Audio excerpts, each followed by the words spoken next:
ৰাইজৰ আশীৰ্বাদ যে আজি চলচ্চিত্ৰ উদ্যোগটো ইমান সুন্দৰকৈ থন ধৰি উঠিছে যে আমি যিফালে চাওঁ সেইফালে অসমীয়া চিনেমাৰ পোষ্টাৰ।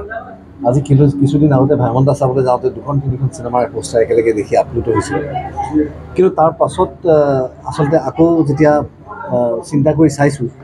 তেতিয়া অলপ আগৰ পৰা মনত পেলোৱাৰ লগে লগে অসমীয়া ছবি চলা আৰম্ভ কৰাৰ লগে লগে হিন্দী চিনেমা যিমান আমাৰ লগত চলিছিলে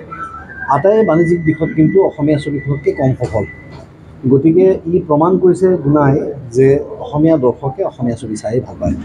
আৰু যেতিয়া সেই সাহসখন আমি আটাই পালোঁ, এতিয়া ছবি নিৰ্মাতাসকল বা যিসকল কলাকুশলী ছবি উদ্যোগটোৰ লগত জড়িত আমি আটাই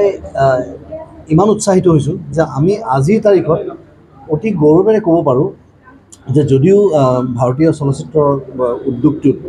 অসমীয়া চিনেমা বা নৰ্থ ইষ্টৰ চিনেমাৰ কণ্ট্ৰিবিউশ্যন মাত্ৰ 1%, কিন্তু আমি যি ধৰণৰ ব্যৱসায়িক সফলতা তেওঁলোকক দেখুৱাই আছোঁ সেই ধৰণে কিন্তু অন্য ৰাজ্যই দেখুৱাব পৰা নাই। কাৰণ আমি যিমান কম টকাত ছবি নিৰ্মাণ কৰি ব্যয়বহুল বুলি কওঁ, তেনেকুৱা আমাৰ এতিয়া আজি ৰুদ্ৰখনৰ যদি মই উদাহৰণ দিওঁ, ৰুদ্ৰখনৰ আমাৰ গোটেই চিনেমাখনৰ যিটো বাজেট সিমান বাজেটত তেওঁলোকৰ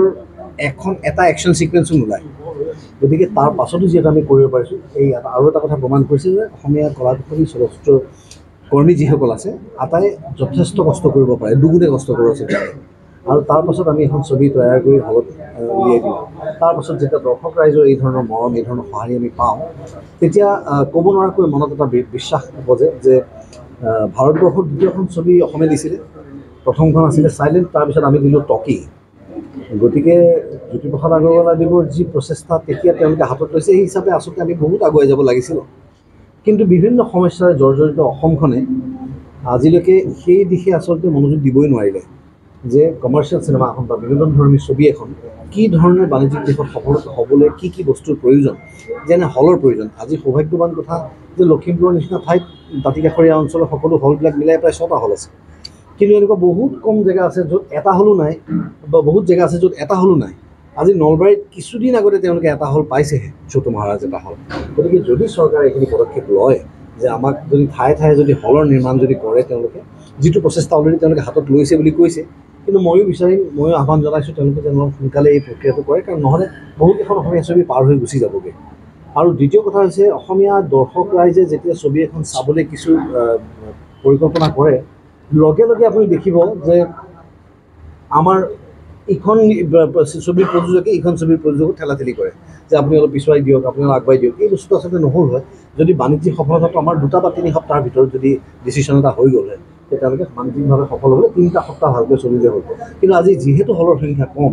আমি বহুদিন চিনেমাখন চলাবলৈ চেষ্টা কৰিবলগীয়া হয়, ফলত কি হয় আমি হাত ভৰি বেছিকৈ মাৰিবলগীয়া হয়। আৰু যিটোৰ কাৰণে চলচ্চিত্ৰৰ যিমান নিৰ্মাণ হয় তাতকৈ বহুত কম এক্সিবিট হয়। গতিকে মই চৰকাৰৰ ওচৰত আপোনালোকৰ মাধ্যমেৰে আহ্বান জনাইছোঁ যে আমাক হলৰ ক্ষেত্ৰত তেওঁলোকে যেন আৰু হল দিয়ে, কাৰণ এতিয়া উদ্যোগটো সঁচাকৈ থন ধৰি উঠিছে আৰু এতিয়া এয়া ঢৌ নহয়, এয়া সুত বৈছে চিনেমাৰ। মই যিহেতু চলচ্চিত্ৰ মানে প্ৰচাৰ আৰু প্ৰসাৰৰ ক্ষেত্ৰত মই স্কুল কলেজলৈ যাবলৈ বেয়া পাওঁ, যিটো উচিতো নহয়। গতিকে মই হললৈ আহোঁ আৰু সঁচাকৈ প্ৰকৃতাৰ্থত মানে আমি এনেই মানুহে মুখেৰে কয় ধুবুৰীৰ পৰা শদিয়ালে বুলি, কিন্তু আমি কিন্তু প্ৰকৃততে ধুবুৰীৰ পৰা শদিয়ালৈকে ঘূৰিছোঁ আজি কেইবাদিন ধৰি। 18 দিন ধৰি আজি মই বাটতেই আছোঁ, ৰাস্তাতেই আছোঁ। গতিকে এইখিনি কৰি মই ৰাইজক কেৱল মোৰ কৃতজ্ঞতা জ্ঞাপন কৰিবলৈ আহোঁ আৰু প্ৰতিখন ঠাইৰ প্ৰতিটা ছবিগৃহত আমি উপস্থিত থাকি এয়া দৰ্শাবলৈ চেষ্টা কৰোঁ বা এয়া বুজাবলৈ চেষ্টা কৰোঁ যে সেই অঞ্চলটোৰ ৰাইজৰ প্ৰতিও আমাৰ এটা মৰম আছে, সেই অঞ্চলটোৰ ৰাইজৰ প্ৰতিও আমাৰ সন্মান আছে, যে তেখেতসকলেও যে এটা কণ্ট্ৰিবিউশ্যন আছে গোটেই চলচ্চিত্ৰ উদ্যোগটোত, সেই কথাষাৰ তেওঁলোকক বুজাবলৈ কৰোঁ। আৰু দ্বিতীয় কথা হৈছে এতিয়া প্ৰচাৰ আৰু প্ৰসাৰৰ ক্ষেত্ৰত যিহেতু মই নিজে বৰ সাংঘাতিক একো নকৰোঁ, যদি দৰ্শক ৰাইজে তেওঁলোকৰ মতামত দিয়ে ছবিখনৰ উদ্দেশ্যে যে ছবিখন তেওঁলোকে ভাল পালে নে বেয়া পালে, ছ'চিয়েল মিডিয়ামৰ যদি সৎ ব্যৱহাৰ হয় সেইধৰণে, তেতিয়া মই ভাবোঁ যে বেলেগকৈ আমি আৰু প্ৰচাৰ প্ৰসাৰৰ কাৰণে বেলেগ বাজেট ৰখাৰ দৰকাৰ হয়, য'ত ৰাইজে আমাৰ ছবিখনৰ প্ৰচাৰ আৰু প্ৰসাৰ কৰিব। উদ্যোগটো শক্তিশালী কৰিবৰ কাৰণে মানে চৰকাৰ আৰু কিবা কৰণীয় আছে বুলি ভাবিলে আৰু আমি সেইধৰণে হল নিৰ্মাণটো ধৰি মই হল নিৰ্মাণৰ কথা ক'লোৱেই, কিন্তু যিবোৰ আমাৰ ঐতিহাসিক হল যিকেইটা আছে সেইকেইটা বন্ধ হৈ গৈছে, সেইকেইটা পুনৰুজ্জীৱিত কৰাৰ তেওঁলোকে চিন্তা কৰিব লাগে। দ্বিতীয়টো যিবোৰ হলৰ অৱস্থা বেয়া হৈছে, যাৰ কনষ্ট্ৰাকশ্যন হেৰি দৰকাৰ, গতিকে সেইবিলাকত তেওঁলোকে অলপমান হাত দিয়ক আৰু এই কামটো সোনকালে কৰক আৰু নতুনকৈ চিনেমা মানে চলচ্চিত্ৰ এটা গৃহ এটা নিৰ্মাণ কৰি যিসকল প্ৰযোজক বহি আছে যি এতিয়ালৈকে নথি পত্ৰৰ অভাৱত তেওঁলোকে হলটো আৰম্ভ কৰিব পৰা নাই পাৰ্মিশ্যনৰ কাৰণে তেওঁলোকক যদি ছিংগল উইণ্ড' ক্লিয়াৰেঞ্চ এটা দিয়ে য'ত তেওঁলোকে সকলো নথি পত্ৰ পাই যায় তেতিয়া মই ভাবোঁ সোনকালে আমাৰ বিপণী ক্ষেত্ৰখন ডাঙৰ হৈ গৈ থাকিব গতিকে এইখিনি তেওঁলোকে কৰক সদ্যহতে তাৰ পাছত বাকী আৰু বহু আলোচনা পাই বহিব লাগিব য'ত নেকি আমি শ্বুটিং কৰাৰ ক্ষেত্ৰত যেতিয়া আমাক এটা লোকেশ্যনৰ প্ৰয়োজন হয় লোকেশ্যনটো যদি আমাক যদি চৰকাৰৰ পিনৰ পৰা দিয়ে আমি অযথা টকা ব্যয় কৰিবলগীয়া নহয় তাত তেনেকুৱা ধৰণৰ কাৰণ চৰকাৰক দেখা গৈছে তেওঁলোকে মানুহে খোজকাঢ়িবলৈ কোনোবা এটা ঠাইত কোনোবা এখন বাট বন্ধ কৰি দিয়ে এটা চাইড গতিকে চলচ্চিত্ৰ এখনৰ শ্বুটিঙৰ ক্ষেত্ৰত তেওঁলোকে এইটো কাম কৰিব পাৰে গতিকে তেওঁলোকে যদি আমাক তাত সহায় কৰি দিয়ে তাৰোপৰি যিবোৰ টুৰিষ্ট লজ আছে সেইবিলাক লজত যদি আমাৰ একমডেশ্যনখিনি যদি আমাক যদি এটা ছাবচিডাইজ ৰেটত দি দিয়ে তেতিয়াহ'লে মই ভাবোঁ চলচ্চিত্ৰ কৰ্মীসকল যেতিয়া লোকেশ্যনলৈ যায় তেওঁলোকে তাত থকাটো কৰিলে আমাৰ আকৌ অযথা অলপমান টকা ব্যয় নহয় গতিকে এই ধৰণে যদি আমি